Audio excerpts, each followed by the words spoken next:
Hi everyone, good morning. इस video में हम क्या करेंगे, जो सूर्योदय स्मॉल फाइनेंस बैंक है उसके बारे में हम बात करेंगे।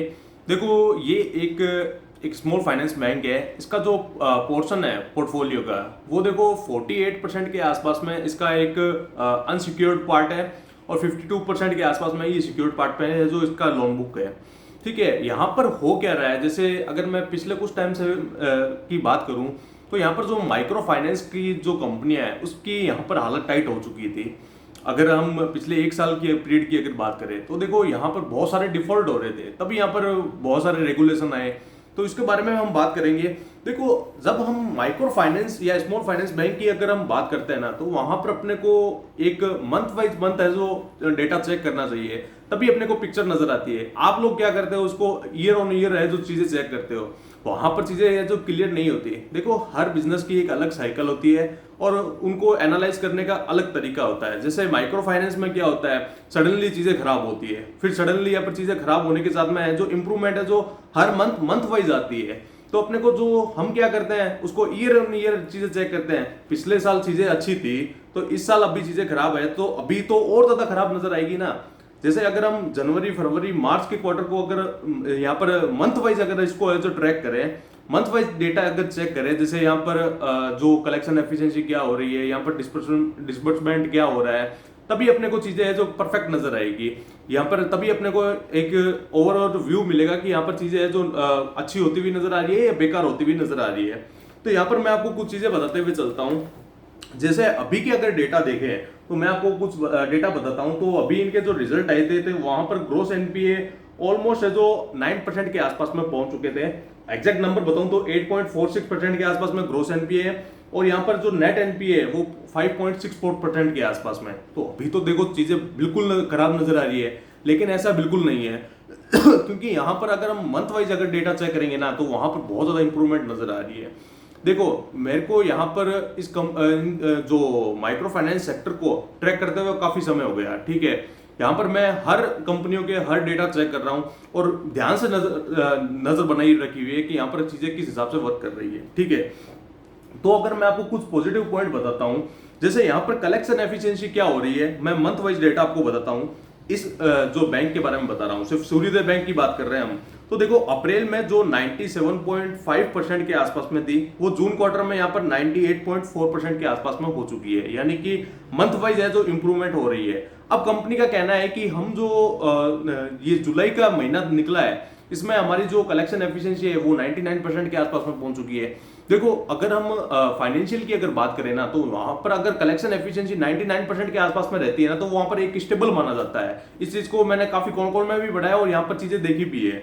तो यहाँ पर जो जुलाई के डेटा है, जुलाई के डेटा में बताया गया है कि 99% के आसपास में कलेक्शन एफिशिएंसी हो चुकी है। ठीक है, उसके बाद में यहाँ पर क्या हो रहा है, जैसे इस कंपनी ने क्या किया था कि जो बैंक ने एक सीजी एफएमयू एक स्कीम होती है, तो यहाँ पर अपने जो अनसिक्योर्ड पार्ट है उसको हम सिक्योर्ड कर सकते हैं। बेसिकली वहां पर अपने को एक प्रीमियम देना होता है, प्रीमियम हर क्वार्टर देना होता है और वहां पर अगर हम क्लेम करते हैं, जैसे मैं आपको एग्जांपल के रूप में समझाता हूं। जैसे 100 रुपए का हम नेट एनपीए निकाला है, ठीक है, नेट एनपी आया है 100 रुपए का। उसके बाद में हम जो क्लेम कर सकते हैं वो 73 रुपए ही क्लेम कर सकते हैं और 23 रुपीज है अपने को जो 27 रुपीज है उसको अपने को प्रोविजन करना पड़ता है। यानी कि ये जो पार्ट जो क्लेम में आता है वो 73% के आसपास में ही आता है। ठीक है, ये बात हो गई। ये एक सीजीएफएमयू एक स्कीम है। तो यहां पर क्या चीजें नजर आ रही है, जैसे इनका नेट एनपी आज की डेट में 593 करोड़ है। ठीक है, तो यहां पर जो इनकी इस स्कीम के तहत जो इनको पैसा मिलने वाला है वो 584 करोड़ के आसपास में है, यानी कि यहाँ पर नेट एनपी ऑलमोस्ट जीरो के आसपास में हो जाएगा। ठीक है, अब ये पैसा किस हिसाब से आएगा वो मैं आपको कुछ बताते हुए चलता हूं। जैसे 50 करोड़ के आसपास में इनको ये पहले क्वार्टर में ही मिल चुका है, तो 320 करोड़ रुपए क्या है जो इस फाइनेंशियल ईयर में आने वाले हैं, और बाकी का क्या है, यहाँ पर जो भी बकाया रुपए रहेगा वो यहाँ पर नेक्स्ट फाइनेंशियल ईयर यानी कि फाइनेंशियल ईयर 27 में आएगा। ठीक है, ये हो गई इनके एक स्कीम की बात। ये जब स्कीम हम जो कंपनी अगर इस चीज का यूज लेती है ना, तो वहां पर देखो थोड़ा बहुत रिस्क कम होता है, लेकिन यहाँ पर देखो इनका बर्डन तो बढ़ता है, एक्सपेंस का बर्डन तो बढ़ता है, क्योंकि हर क्वार्टर इनको जो एक्सपेंस जो प्रीमियम के रूप में देना पड़ता है। लेकिन ये जब बुरा समय आता है ना, तो यहाँ पर जो माइक्रो फाइनेंस कंपनी है उसको काफी ज्यादा सेव कर देता है। तो ये इसकी एक पॉजिटिव पॉइंट है। अब मैं आपको कुछ और पॉइंट बताते हुए चलता हूँ। जैसे यहाँ पर इनका कंपनी का कहना है कि जो पूरा माइक्रो फाइनेंस सेक्टर है ये Q3 में ऑलमोस्ट देखो सामान्य हो जाएगा और Q4 से वापस है जो ग्रोथ है जो नजर आएगी। यानी कि अभी तो चीजें देखो बेकार नजर आएगी, लेकिन Q3 में यहाँ पर स्टेबल हो जाएगा। तब स्टेबल होने के साथ में यहाँ पर है जो Q4 में ग्रोथ नजर आएगी। तो यहाँ पर एक चीज ध्यान से समझना, जब फंडामेंटल पूरे सही होंगे ना तो वहां पर चार्ट में जो ऑलरेडी है जो काफी ऊपर चला जाएगा, क्योंकि ये चार्ट है जो फंडामेंटल का रिफ्लेक्शन होता है। ये चीज ध्यान में रखने की बात है। अगर आपको सारी चीजें अगर परफेक्ट नजर आएगी तो और सारी फंडामेंटल में परफेक्ट नजर आने लगेगी तो वहां पर चार्ट है जो नीचे नहीं रहने वाला। ये ध्यान से समझने की बात है। तो चार्ट है जो काफी ऊपर पहले ही चला जाएगा, इंप्रूवमेंट से पहले ही चला जाएगा, क्योंकि ये एक कॉमन सेंस की बात है। मार्केट हमेशा ये देखता है कि चीजें इंप्रूवमेंट हो रही है कि नहीं हो रही। अगर चीजों इंप्रूवमेंट हो रही है तो मार्केट आगे की जो 3 मंथ है उस हिसाब से आगे की प्लानिंग करके ऊपर की तरफ निकलता है। तो ये पॉइंट है, ठीक है। अब मैं आपको कुछ पॉइंट और बताने चलता हूं। जैसे अभी इनकी जो निम्स है वो ऑलमोस्ट है जो 7.5 और 8% के आसपास में पूरे साल की रहने की इन्होंने एक गाइडेंस दी है। ये तो इनका निम्स की बात हो गई। देखो जब चीजें खराब होगी तो देखो निम्स भी खराब होंगे, ये जाहिर सी बात है। और उसके बाद में यहाँ पर क्रेडिट कॉस्ट भी बढ़ेगी, ये भी जाहिर सी बात है। लेकिन इंप्रूवमेंट हर मंथ वाइज है जो मेरे को साफ साफ नजर आ रही है। उसकी फर्स्ट पार्ट हमने देख लिया, ग्रोस एनपीए, जो नेट एनपीए की बात हो गई, सॉरी यहाँ पर कलेक्शन एफिशिएंसी की बात हो गई। उसके बाद में यहाँ पर ग्रोस एनपीए और नेट एनपीए पूरे साल में इनका कहना है कि हमारा 5% ग्रोस एनपीए रह जाएगा और 3% के आसपास में नेट एनपीए रह जाएगा, जो अभी काफी बढ़ चुका है। तो ये क्लेम आ जाएगा, उसके बाद में ये चीजें सेटलमेंट हो जाएगी।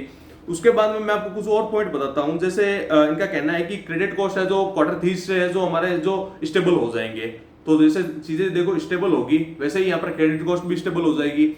अब यहाँ पर एक दिक्कत कर्नाटका में आ रही थी। कर्नाटका में इनका 11% के आसपास में पोर्टफोलियो है, ठीक है। अब वहां पर देखो बहुत सारे जो कुछ चीजें हुई थी उसके बारे में हम बात नहीं करेंगे, लेकिन मैं आपको कुछ चीजें बताता हूं। जैसे इनका कहना है कि हम जो कर्नाटका का जो पोर्टफोलियो है वो हमारा 1 क्वार्टर पीछे है, लेकिन अभी की जो सिचुएशन है वहां पर अभी है जो स्टेबल हो गए सारे। अब देखो चीजें है जो आज के डेट में स्टेबल होती हुई सारे स्टेट में नजर आ रही है। एक स्टेट था कर्नाटका, वो भी यहाँ पर स्टेबल होता हुआ नजर आ रहा है। यानी कि ये भी एक पॉजिटिव पॉइंट निकल कर आता है। देखो इस बैंक में हुआ क्या था कि इनकी जो जितने भी ये फाइनेंशियल डेटा थे वो देखो इतने अच्छे भी नहीं रहे लेकिन इतने खराब भी नहीं रहे, ठीक है। ये ध्यान में रखने की बात है।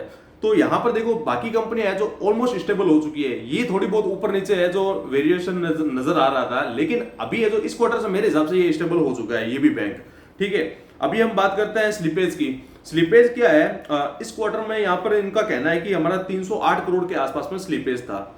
ये क्वार्टर फर्स्ट की बात है। तो अब इनका कहना है कि हमारा स्लिपेज है जो आगे नहीं बढ़ेगा। Q2 में ऑलमोस्ट 50 से 70 करोड़ के आसपास में गिरावट नजर आएगी स्लिपेज में, यानी कि ये भी एक पॉजिटिव साइन निकल कर आता है।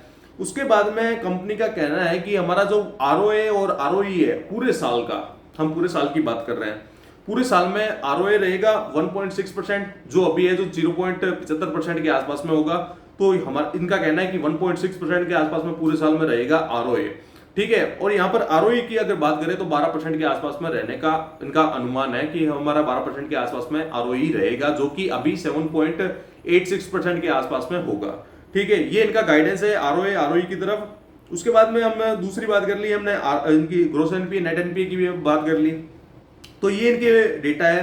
तो देखो कॉन कॉल में मैंने पूरी इनकी कॉन कॉल सुन ली, उसमें बेसिकली यही चीजें देखो मेरे को स्टेबल होती हुई नजर आ रही है।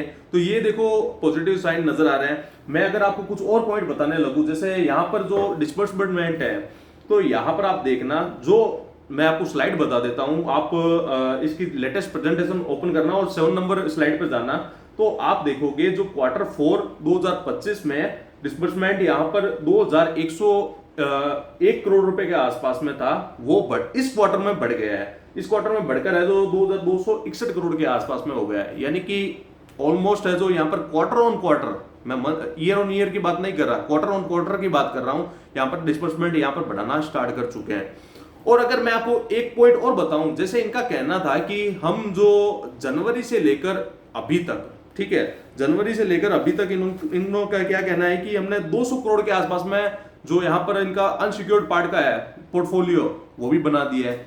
यानी कि देखो जब चीजें अच्छी होती हुई नजर आती है ना, तभी यहाँ पर ये लोन डिस्बर्समेंट करेंगे, ये जायज सी बात है, ऐसा तो है नहीं।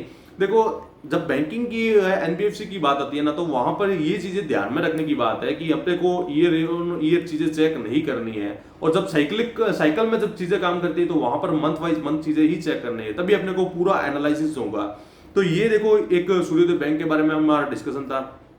तो आगे देखते हैं जो बाकी के जो कंपनियां हैं उसके जो रिजल्ट कैसे आ रहे हैं, उत्कर्ष के भी हम देख लेंगे। तो उज्जीवन का देखो, उज्जीवन इकोटाइज का तो हमने देख लिया कि वहां पर भी देखो चीजें स्टेबल होती हुई नजर आ रही है। तो ये देखो, एक माइक्रो फाइनेंस कंपनी की एक ओवरऑल व्यू हो गया। तो ये सूर्योदय बैंक के बारे में हम डिस्कशन कर लिया। तो thank you so much video देखने के लिए।